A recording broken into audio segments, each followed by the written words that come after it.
Fourth graders, yesterday we talked about how in reading clubs, you guys listed some of the things that students and readers do in reading clubs. And one of those things that you talked about was asking questions to encourage discussion.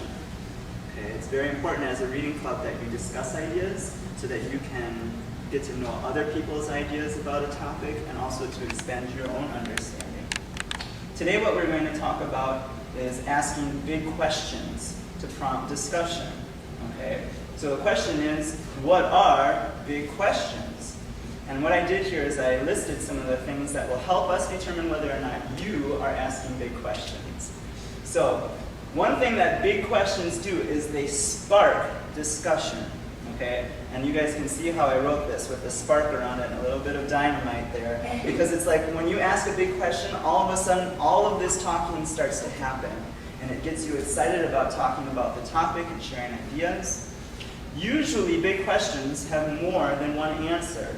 It doesn't mean like if you ask what a word means, if you clunk on a word, maybe in the dictionary there might be one or two answers for what that word means. Big questions have lots and lots of different answers.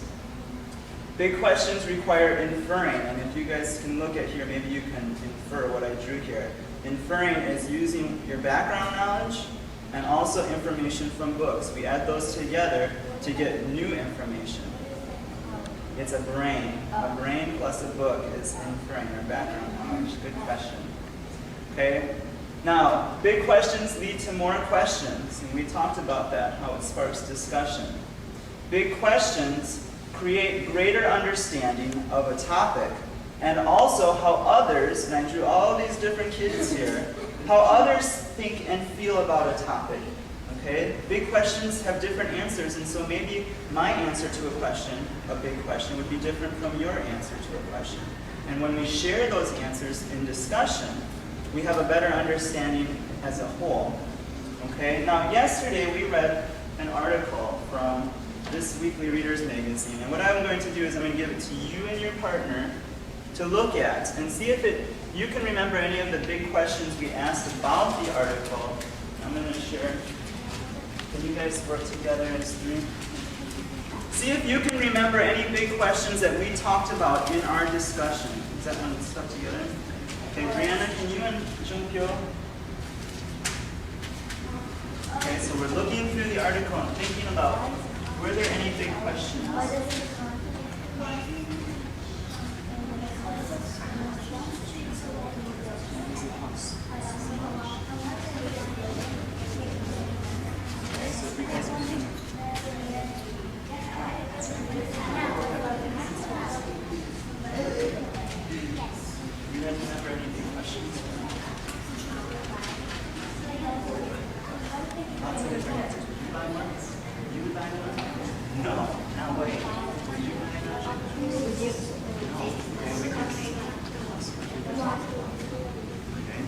Now, boys and girls, I've seen and I've talked, and you guys are thinking so quick today about big questions from this article. And what I would like to do is talk about some big questions that you guys can recall, and we can put them down for samples. Can I have everybody joining us? Camila, would you please turn your face up here? So these are big question examples, and we'll leave this on this chart and we'll post it in the room so that if you guys ever wonder what are some examples of big questions, you can look up here on the chart. Okay, Sunny, do you remember a big question? Why does the car cost so much? Okay, now before, I wanted to write it down right away, but before we do you guys feel like that's something that you could talk about or would want to talk about? Yes. Okay, now do some of you guys have some background knowledge, the brain, about why it might cost so much? And did it talk at all in the article about why it costs so much? No, so maybe we would have to do some more reading or research to find out, which would be adding to our background knowledge.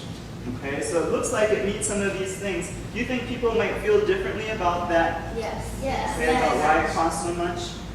So we'll put that up here. Why does an electric car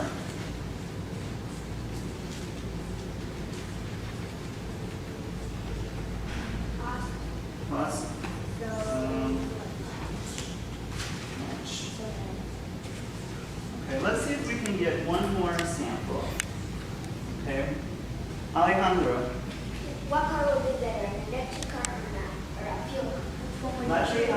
new car. Do you guys remember our discussion yesterday that we had about electric and new cars? How many of you guys thought you'd rather have a fuel car? How many of you would rather have the electric car? Depends what it is. So you can see that, and you're saying it depends, so it would have more than one answer, it would spark discussion, okay, and it would help us understand better. Maybe if somebody said something about an electric car, maybe it would change your mind. Maybe somebody would say something about the gas car that would change your mind. So which car would you rather have? Maybe if it didn't cost so much, I might buy it.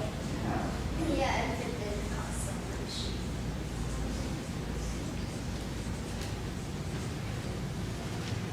I'm going to try and abbreviate this. What would you rather have? Gas or electric?